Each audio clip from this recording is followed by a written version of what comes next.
In this tutorial, I'm going to talk about descriptive statistics, and I'm going to talk to you in particular about measures of central tendency. Measures of central tendency tell us about the middle of our data. We will talk about the edges and the distribution of our data in another tutorial. They tell us about the average and the middle. So this is really important. These measures crop up in statistics again and again.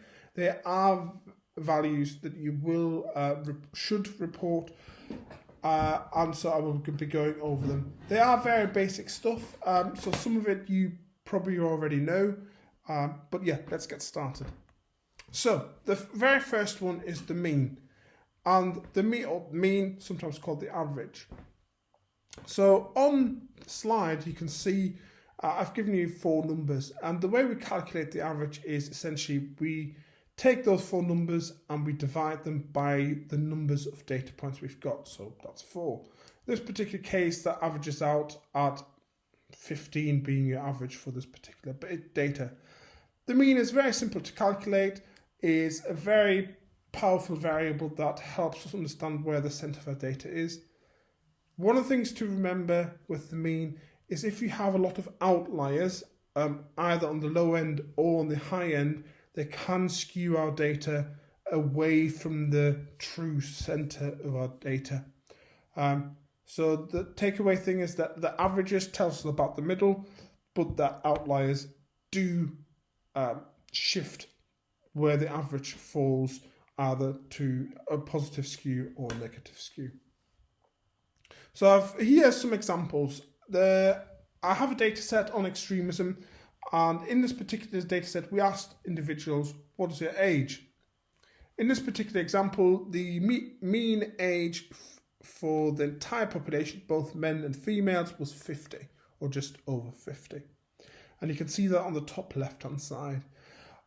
Obviously the data set was comprised of both males and females, so if we get the mean value for both, we notice that the mean age shifts.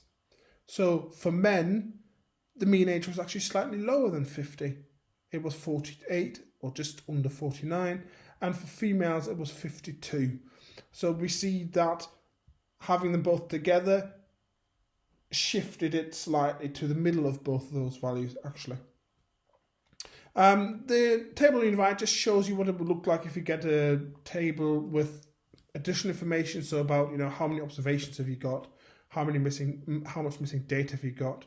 So you can see there that we've got roughly just over 2,000 observations, and that we've got about 200 odd missing values.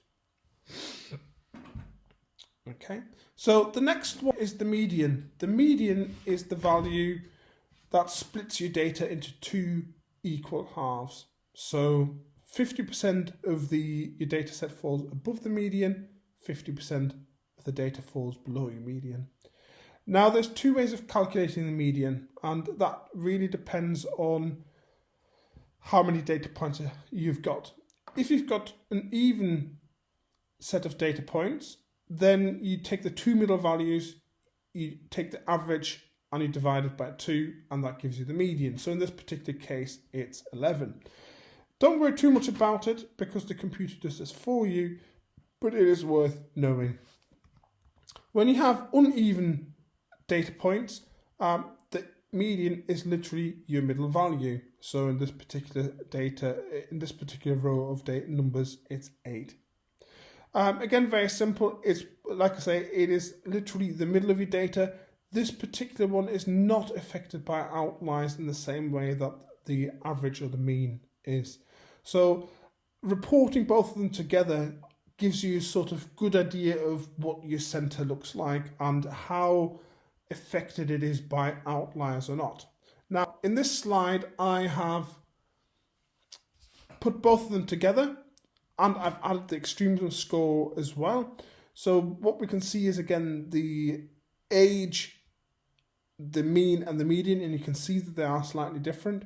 So the median age for males is actually almost 5 years older than the mean age, and for females it's almost 5 years older than the mean age. And again, we see a difference in the extremism score as well.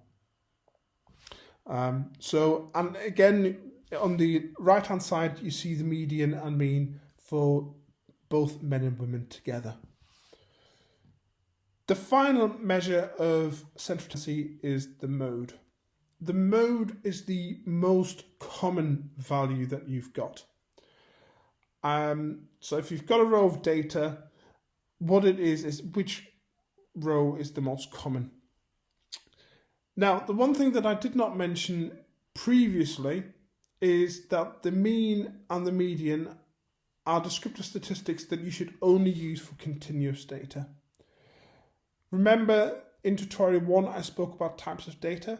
I spoke about continuous, ordinal and categorical data. So it's really important, again, here to understand the difference between them, because if you go and you get a mean and a mode for ordinal data, let's say, or for nominal data, you're going to get an output, but it doesn't really make sense. So if you, for example, ask somebody, I had a questionnaire survey that said, what's your favourite colour? And you get 20 different colours. Getting the average or the median doesn't really tell you anything about, what somebody's favourite colour is at all. And that's where the mode is slightly different, because you can use the mode for ordinal and nominal data, precisely because it is the most common value. So going back to the idea of favourite colour, you have 20 different colours. Which one did people pick the most? Let's say it was green or blue. And actually that gets me to that next point with the mode, is that it is possible to have a bimodal distribution. So that is where your data has two modes, which is two values that are equally common within your data set. So in the row of numbers at the bottom, you can see that 5 is in there twice as a 16. So you have two modes. Again, the mode is a good variable to use for both. So as you can see in this particular example, I've got the mean, the median, and the mode for a continuous variable, which is the age variable and the extremism score variable. And it really tells me about sort of where that center of this continuous variable is. And again, I've split it up by male and female just to demonstrate how they change slightly. And on the right hand side, you can see the median, mean, and mode for the both male and female combined. And you see again the slight differences. But again, you can also get that for categorical data. So in this particular one, I've used gender, the household income variable. So this is a variable that asks people how much they earned, but instead of asking them specifically how much they earned, it was in categories. So it was 5 to 10,000, 10 to 15,000, and so on. And what we can see here is for males, the mode, the most common value was 3, and 3 is the number that was had the label 15,000 to just under 20,000. We see for males the most common value was 10 to 15,000, just under 15,000.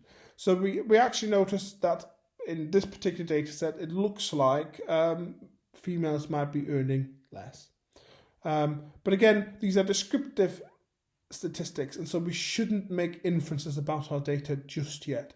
But they give us a sort of clue, an idea of what our data says about our variables that we're looking at. One of the things that's really important, and I will follow on from this in the next video, is the distribution. So when you have a normal distribution, the mode, the mean, and the median are exactly the same. How the mode and the mean are organized, it tells you about the skew of your data. So if the median and the mode are to the left of your mean, you will have a positive skew. If your median and mode are to the right of the mean, i.e. higher than the mean, then you'll have a negative skew. With the data I showed you before, the age variable was had a negative skew, and the extremism data set had a positive skew. And like I say, I'll speak more about distributions in the next video.